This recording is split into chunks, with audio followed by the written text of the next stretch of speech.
Now, story that I saw during this week, this was in the esteemed Liverpool Daily Post, a newspaper that I grew up with when I was in Liverpool. Basically, the Daily Post is a newspaper in two halves.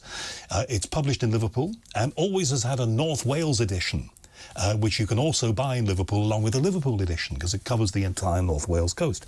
So the North Wales edition carried this story. A North Wales woman claims she and her medium husband share their home with the ghosts of her dead relatives. She says they often sit on the sofa with the couple and have even shared their bed at night. Jane Drew claims the spirits of her mum Mary, grandmother Clara, often hang around in the couple's living room. In addition to that, her husband David Drew has also said to have seen the ghost of Jane's father standing behind the bar they used to have. The whole family is there. David Drew, psychic medium he is and best-selling author. David, thank you very much for doing this. Hi, Howard. So, David, I'm saying this in the... Nice to see you, by the way. I'm saying this in the nicest possible way. You got in the newspapers. Was this a publicity stunt, or is that happening in the house in which you sit right now? Well, what it was, we're trying to promote my wife's book. Okay. And it's amazing, really. You know what the media's like. We try to send excerpts from the book to promote the book, and they pick up on there's ghosts in the bedroom. But of course, that's true. But really, I must start by saying that all my life, from as young as I can remember, from 3 years of age, I have seen, heard, felt from what I call the spirit world all my life. Now, of course, when I was a child growing up, I think my mother used to humour me, thinking it was sort of imaginary make-believe friends, when I used to go down the garden and into my den and converse with these children. And one little boy would have a bandage on his head and say, oh, I used to have really bad headaches, but I'm okay now. And another little girl would say, oh, I used to have a really bad tummy, but I'm okay now, which made me run into the house and pester my mother to put a plaster on my knee. I said I'd hurt her. Go back down to the den, the bottom of the garden, and say, oh, I used to have a bad knee, but I'm okay now, just to fill in with those. But growing up from there, it went from my mother thinking that this was imaginary friends to one day playing in the garden on the swing. My Aunt Bessie was pushing me, and my mother called me in for dinner, and I said, is Aunt Bessie staying for dinner as well? And she dropped whatever it was she was holding, because Aunt Bessie had been dead for more than a year. And how did you know about Aunt Bessie? Okay. And then from there, I think the final straw was one night in my bedroom. Oh, it was an experience I'll never forget. It was like electricity. The whole room lit up. And this young lady who looked about 25, 26 years of age appeared to me dressed all in silvery white. And she looked at me with these deep blue eyes, smiled and said, I'm your sister, Patricia. And I said, no, you've got that wrong. I don't have a sister, Patricia. I've got a sister, Helen. I've got a sister, Annette. And she just smiled and nodded and disappeared. Well, of course, the following morning, because I always used to tell my mother what I was seeing, I said to my mother over my porridge, oh, last night this young lady appeared to me in the bedroom, and she said she's my sister, Patricia.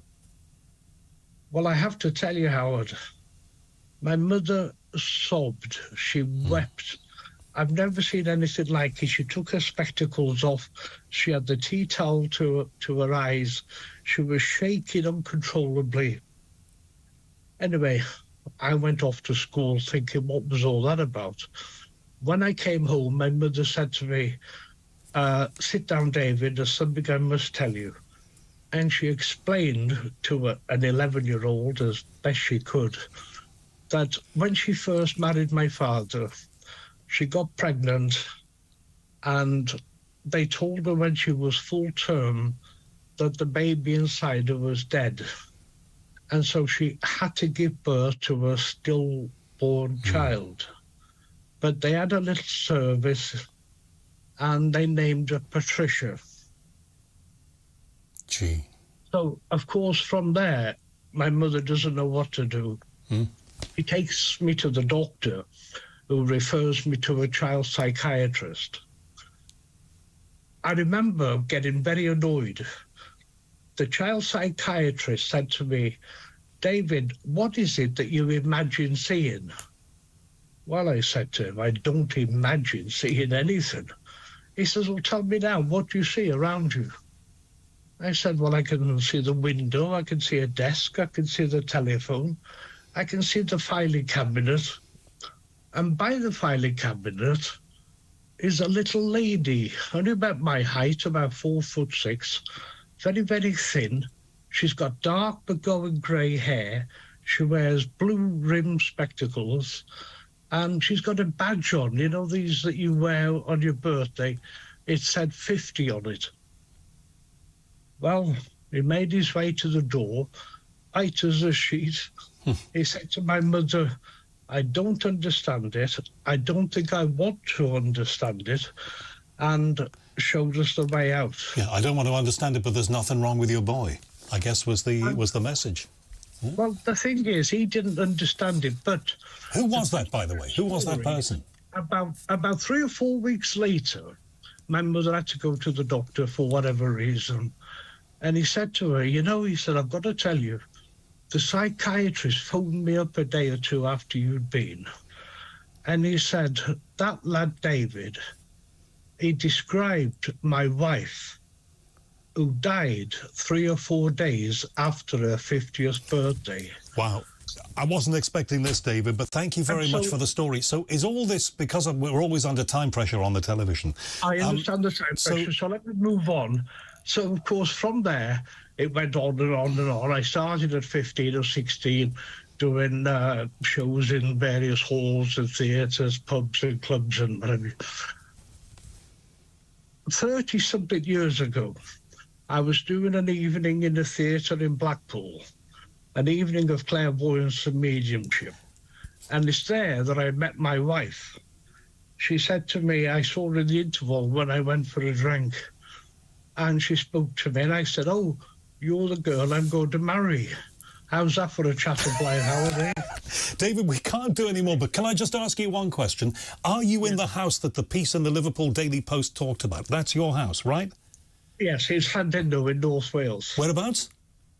Llandudno. Oh, it's Llandudno.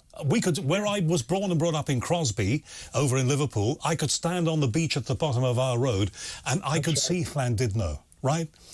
I have the sea to the front of me and the mountains to the back. It's an ideal place to come. Oh, North Wales, that's where my ancestors are from, and that's where my heart still is. One last question. Are those relatives with you now? Can you see them, do you think? Not right now, but they are. I mean, I'm sure they're around. I am unaware at the moment, but we see them all the time. What's the title of the book? I mean, to be fair, I must let you say it. I get nervous when people sit on the bed, and she says to me, "Who's that?" And she's holding the covers, and I say, "Oh, I don't know. I'm too tired now. I want to go to sleep." But she's had many, many experiences, which is why she wrote the book, and this is where this all came from. And the book is called, I've got to move on, but the book is called The Psychic's Wife Lifting the Veil. Give my love to Llandudno.